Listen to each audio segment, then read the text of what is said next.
Okay, good evening everybody. आज का जो टॉपिक है chemical properties of alcohols.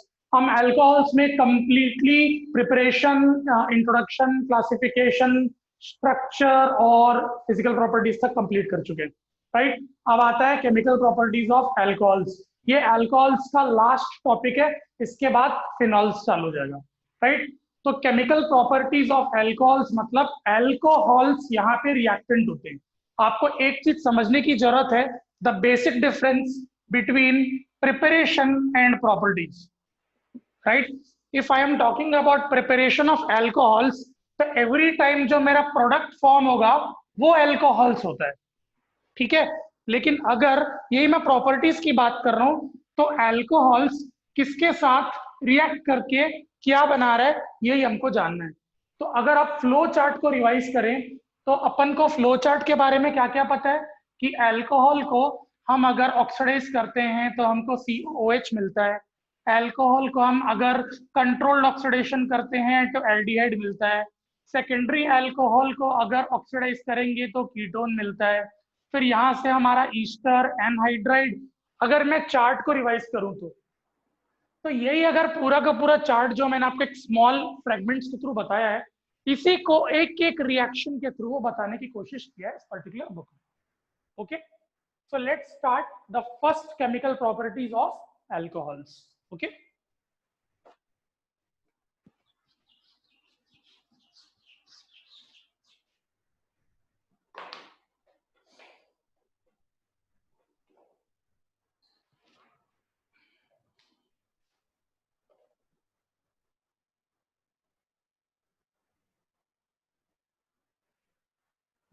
so first है reactions which have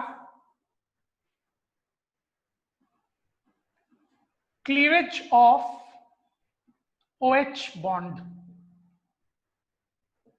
मतलब ऐसे रिएक्शंस जहां पे क्लीवेज ऑफ OH बॉन्ड मतलब बॉन्ड का ब्रेकेज।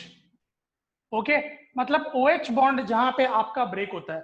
आपको पता है कि अल्कोहल में OH बॉन्ड बहुत इंपॉर्टेंट है, तो जहां पे अगर आपका OH बॉन्ड ब्रेक हो रहा है, दैट्स आपका उस टाइप के रिएक्शंस को हम इस बार कवर करने वाले हैं। ओके, नाउ तो सबसे पहले आपका रिएक्शन है with metals.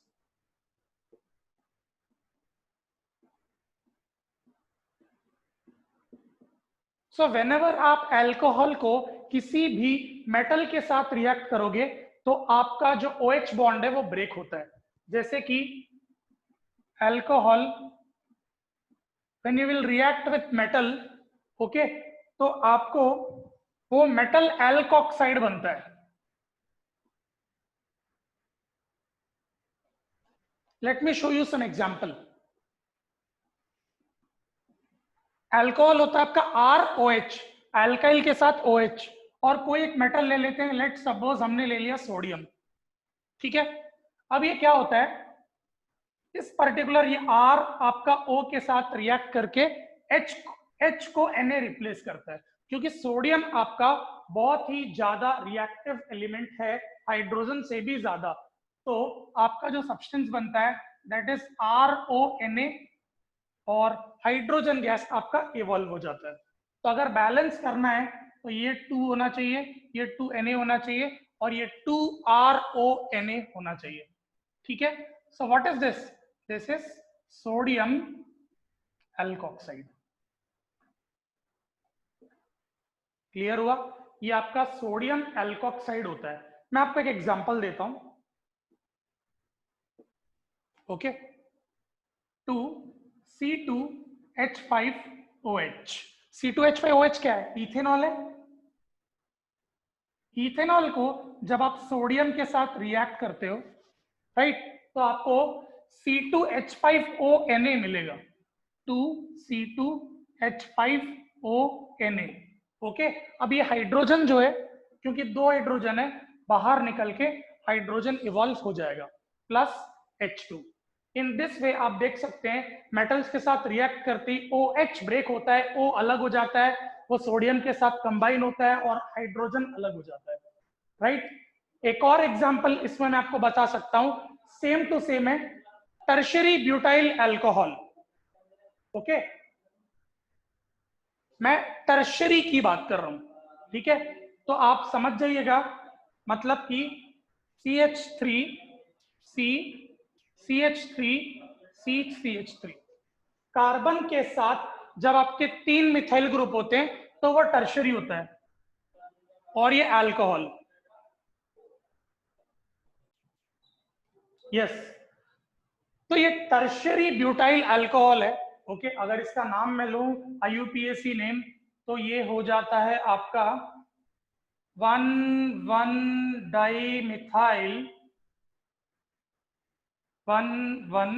Dimethyl ethanol, right? अब ये टर्शरी ब्यूटाइल अल्कोहल 6 कंपाउंड आप लेंगे और इसको आप रिएक्ट करेंगे एल्यूमिनियम के साथ। अगेन एल्यूमिनियम आपका मेटल होता है, राइट? तो जब आप इसको एल्यूमिनियम के साथ रिएक्ट करते हो तो आप देखिएगा कि किस हिसाब से OH आपका ब्रेक होता है, ठीक है? तो ये आपका बनता है सबसे पहले, क्योंकि ये 6 है यहाँ पे 6, ठीक है? तो 2 CH3 C CH3 C CH3, ये पूरा का पूरा आपका थ्राइस होता है। आप थ्राइस देख रहे हैं, 3 इंटू 2 ऑलरेडी आपका 6 हो गया। इस हिसाब से देखिए ये बैलेंस हो गया, समझ आया? ओके, और आपका ये O एज इट इज आएगा यहां तक। पर आप देखिए एल्यूमिनियम यहाँ पे कितना है, Al, एक एल्यूमिनियम आपका लग जाएगा। उसके बाद हाइड्रोजन यहां से कितना गया, 6, तो 3H2। ओके, एक बार और समझा रहा हूं, 6 compound of tertiary butyl alcohol लूंगा and I will react with 2 moles of aluminium. Okay, so what will exactly happen is, आपका ये, क्योंकि यहाँ पे ये पूरे की वैलेंसी है +1, बाकी ये जो पूरा कंपाउंड आप देख रहे हो इसकी वैलेंसी है -1, तो इसकी ओवरऑल वैलेंसी हो जाएगी 6 इंटू -1 -6, इसका चार्ज -6 हो जाएगा। ओके, एल्यूमिनियम आपका +3 होता है, तो इस हिसाब से इसका पूरा -3 हो जाएगा, चार्ज बचा कुचेगा। अब -3 अगर ऑलरेडी है तो -3 इंटू 2 करूंगा तभी तो बराबर 6 हो जाएगा। इसलिए हम यहाँ पे इतने कंपाउंड का थ्राइस लेके सामने 2 लिखते हैं, अल्टीमेटली 2 इंटू 3 6 हो जाता है, प्लस 3H2। तो ये आपका था with metals. Okay, please note it down. Yes, the second property is acidic strength. Acidic strength में आपको कोई रिएक्शन याद रखने की जरूरत नहीं है। Acidic strength is just, it tells us the order that कि प्राइमरी, सेकेंडरी और टर्शियरी में कौन सा सबसे ज्यादा एसिडिक होता है। आपको पता है कि we have 3 types of alcohols. Okay, the first one is primary alcohol, the second one is secondary alcohol and the third one is tertiary alcohol, right? तो प्राइमरी, सेकेंडरी और टर्शियरी, इन तीनों में अगर कंपैरिजन की बात की जाए तो प्राइमरी का सबसे ज्यादा एसिडिक स्ट्रेंथ होता है, उसके बाद सेकेंडरी, उसके बाद टर्शियरी। ओके, ये आप याद रखिएगा। दैट मीन्स कार्बन OH ये प्राइमरी अल्कोहल होता है। Okay, like this. Secondary alcohol क्या होगा, ये आपका अगर 2 कार्बन जुड़ा है तो, और यही अगर आपका 3 कार्बन जुड़ा है तो ये टर्शियरी अल्कोहल होगा। ओके, सो एसिडिक स्ट्रेंथ की बात की जाए तो प्राइमरी इज मोस्ट एसिडिक। जैसे जैसे आपके नंबर ऑफ कार्बन्स बढ़ेंगे एसिडिक कैरेक्टर आपका रिड्यूस होगा। Okay, so you can say that this is least acidic. Okay, so the primary particular alcohol is most acidic and tertiary is least acidic in terms of strength. We don't have any reactions in this, right? Now the next chemical property is esterification.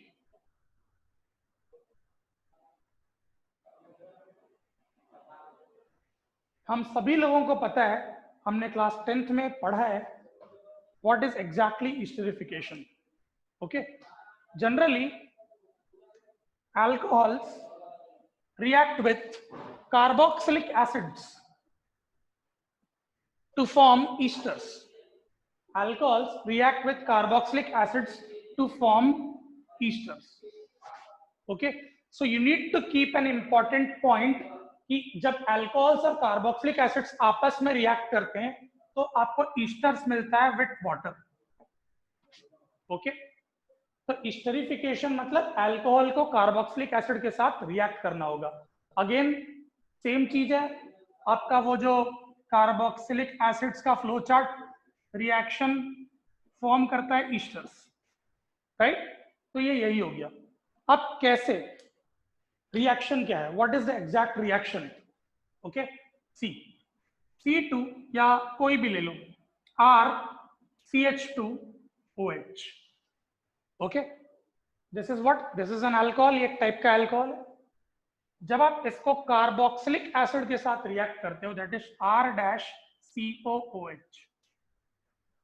ठीक है, तो याद रखिएगा यहां से hydrogen और यहां से OH रिमूव हो जाता है कंप्लीटली और बनता है H2O. अब बचा क्या, R-COO, R-COO. ठीक है, और यहां पे क्या बचा आपका, यहां पे बचा RCH2.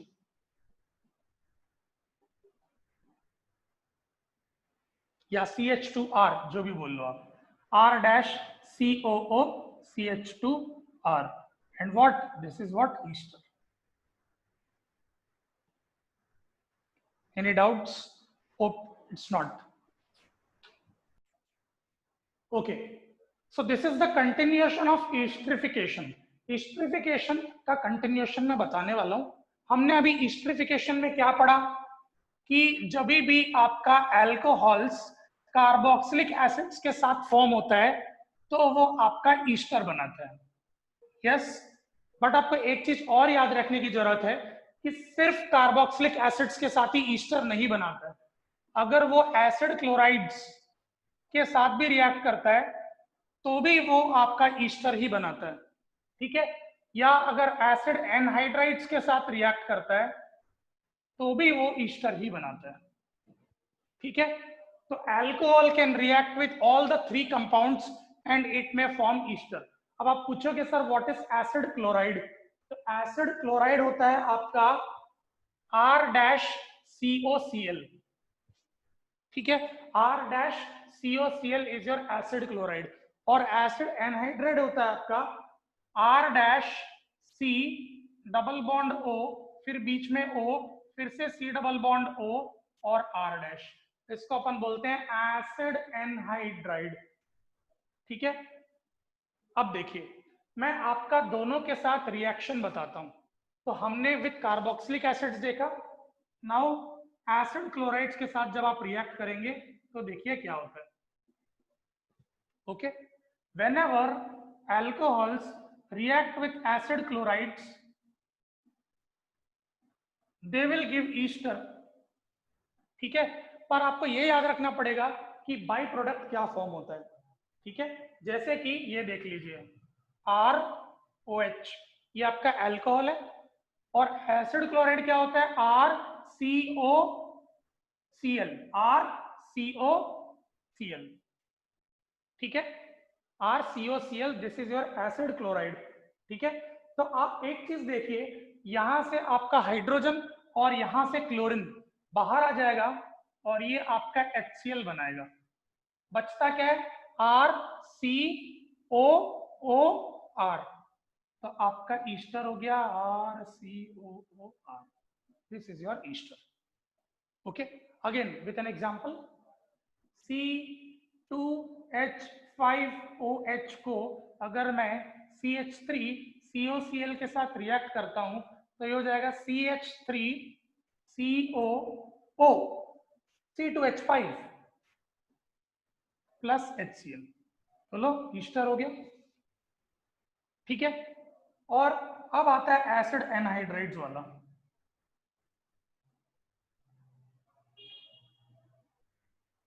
Okay, so whenever you are reacting alcohol with acid anhydride. Again Easter तो मिलेगा ये पक्का है, पर आपका बाई प्रोडक्ट क्या है ये आपको रिएक्शन से ही पता चलेगा। तो अल्कोहल क्या होता है? अल्कोहल होता है ROH, ओके। और एसिड एनहाइड्राइड क्या होता है आपका? ये रिएक्शन देखिए, R dash C double bond O, O C double bond O R dash. आपको ईस्टर के लिए क्या चाहिए? आपको ईस्टर के लिए RCOO यहां से चाहिए और ये आपको R मिल जाएगा। एकदम सिंपल सी बात है। तो R dash COO, R dash COO यहां से मिल गया। अब यहां से आपको R मिल जाएगा तो ये ईस्टर हो गया। अब बचा क्या यहाँ पे? R dash COOH, R dash COOH। तो बचा क्या? R dash COOH। मतलब आपको क्या मिलेगा? Carboxylic acid as a by product मिलेगा। तो एसिड एनहाइड्राइड के साथ जब रिएक्ट करोगे alcohol, you will get ester plus carboxylic acid. ठीक है, तो ये था कंप्लीट ईस्टरिफिकेशन। मतलब कि आप अल्कोहल को चाहे कार्बोक्सिलिक एसिड हो, एसिड क्लोराइड हो या एसिड एनहाइड्राइड हो, रिएक्ट करो, you will gate always Easter, but the by products will be different. In the first case आपको वाटर मिला, सेकेंड केस में HCl मिला, तीसरे केस में कार्बोक्सिलिक एसिड मिला। ठीक है, तीनों में बाई प्रोडक्ट्स डिफरेंट हो जाते हैं। Okay, please note down.